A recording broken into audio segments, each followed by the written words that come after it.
आनंदाने घरोघरी बाप्पाचं स्वागत होतंय। त्याचबरोबर रत्नागिरी जिल्ह्यातील लांजा राजापूर विधानसभा मतदारसंघाचे आमदार राजन साळवी यांच्या निवासस्थानी देखील बाप्पाचं आगमन झालंय। यावेळी आमदार राजन साळवी यांनी आपल्या लाडक्या बाप्पाचे आशीर्वाद घेऊन महाराष्ट्रातल्या जनतेला दिलासा मिळावा अशी प्रार्थना देखील केली आणि महाराष्ट्रातल्या तमाम जनतेला गणेशोत्सवाच्या शुभेच्छा दिल्या। जय महाराष्ट्र।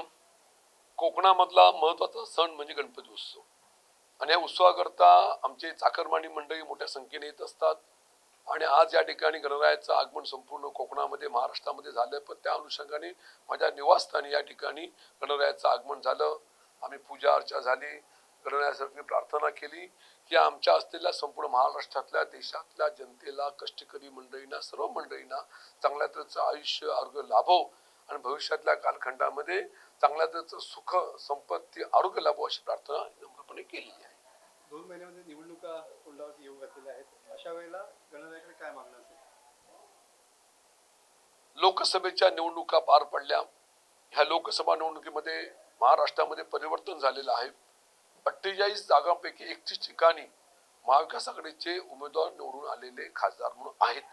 या अनुषंगाने येणाऱ्या विधानसभा निवडणुकीमध्ये सुद्धा पुन्हा एकदा महाविकास आघाडी निवडणुकीला सामोरं जाणार आणि त्या निवडणुकीमध्ये सुद्धा महाविकास आघाडीतर्फे 180 आमदार निवडून येतील आम्हाला विश्वास आहे आणि पुन्हा एकदा महाविकास आघाडीच्या वतीने शिवसेना पक्ष उद्धव ठाकरे साहेब या राज्याचे मुख्यमंत्री होतील अशा त्याचा विश्वास व्यक्त करतो आणि गणरायाच्या मी प्रार्थना केलेली आहे येणाऱ्या महाविकास आघाडीच्या सरकारच्या माध्यमातून ह्या जनतेला चांगला दिलासा मिळावा अशा तऱ्हेची नम्रपणे प्रार्थना करतो आणि आपल्या अनुषंगाने संपूर्ण महाराष्ट्र जनतेला माझ्याकडून उत्सवाच्या लाख लाख खूप खूप शुभेच्छा।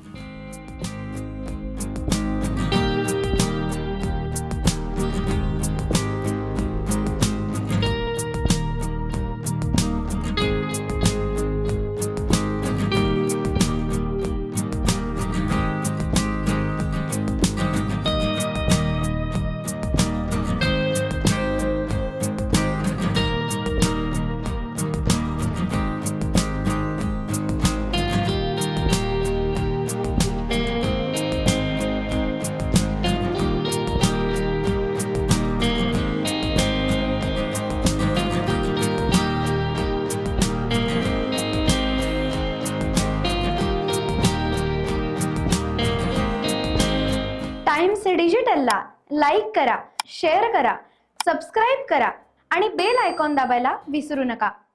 Times digital.